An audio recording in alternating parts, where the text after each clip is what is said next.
Late one rainy evening in New York City, an old yellow taxi slowly pulled out of a small garage in Brooklyn for what would be its final ride. Behind the wheel sat a retired taxi driver named Arthur Miller, a quiet old man with tired blue eyes, wrinkled hands, and a face that carried the weight of many years. For more than 40 years, Arthur had driven through the crowded streets of the city.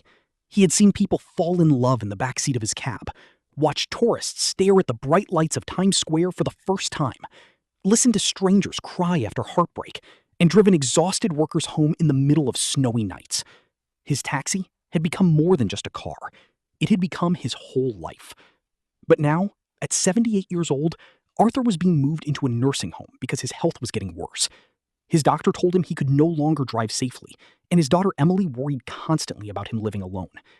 Arthur agreed to leave his apartment, but deep inside, something about it felt like losing the last piece of himself. Before handing over the taxi keys forever, Arthur decided to take one final ride across the city. No passengers. No taxi meter. Just memories. The rain gently tapped against the windshield as he drove through the glowing streets. Old jazz music played softly from the radio while city lights reflected across the wet roads. Arthur smiled faintly as he turned onto a quiet street in Brooklyn and stopped outside a small Italian restaurant with a faded red sign hanging above the door. He stared at it silently for a long moment. That was where he had taken his wife Margaret on their first date in 1968. Back then, Arthur was young, nervous, and broke. He had only enough money to buy one plate of pasta, so they shared it together while laughing the entire night. Margaret had teased him for wearing too much cologne, and Arthur remembered how beautiful she looked sitting near the window while snow fell outside. Arthur softly laughed to himself inside the taxi. She never let me forget that cheap dinner, he whispered. But the smile on his face slowly faded. Margaret had passed away 6 years earlier after a long battle with cancer. Since then, the city had never felt the same. Arthur quietly drove away. His next stop was a tiny apartment building near Queens. The building looked older now. The paint was peeling, and the small balcony where Margaret once kept flowers was empty. Arthur parked across the street and stared at the apartment window on the 3rd floor. That tiny apartment had once held his entire world. He remembered carrying Emily in his arms through that doorway the day they brought her home from the hospital.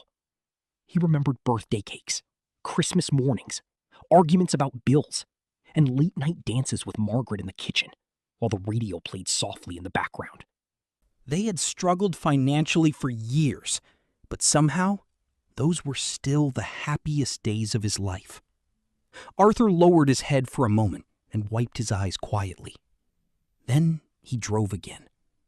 Near midnight, Arthur stopped outside a hospital in Manhattan.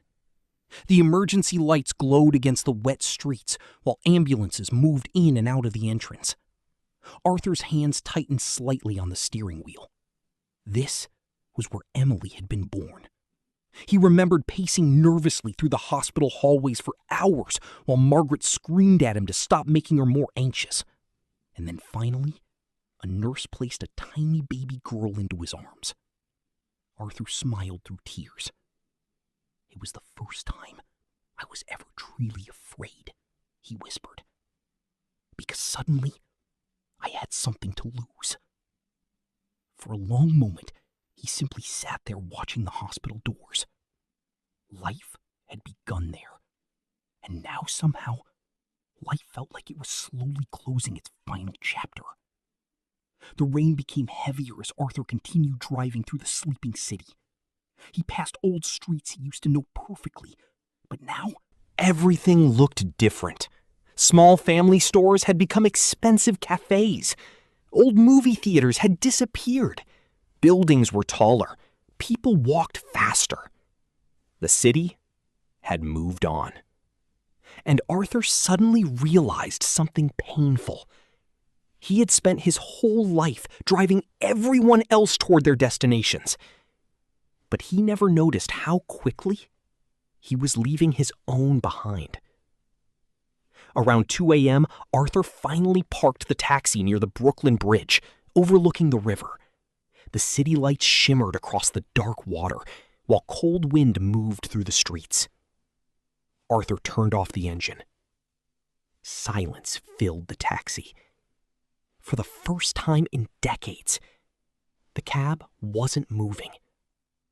He looked around slowly, running his fingers across the worn steering wheel, the cracked leather seats, the old taximeter that had counted thousands of rides over the years. Then, he reached into his coat pocket and pulled out a small photograph. Margaret. Young and smiling. Arthur stared at the photo for a long moment before whispering softly, "I think I'm finally ready to come home." A tear rolled down his cheek. But this time, he smiled. The next morning, city workers found the old yellow taxi parked quietly beside the river. The keys were still in the ignition. Jazz music still played softly on the radio. And on the driver's seat rested a small photograph of a smiling woman. But Arthur was gone. Some people say he simply walked away before sunrise. Others believe he passed peacefully inside the taxi while watching the city wake up one last time. No one truly knows.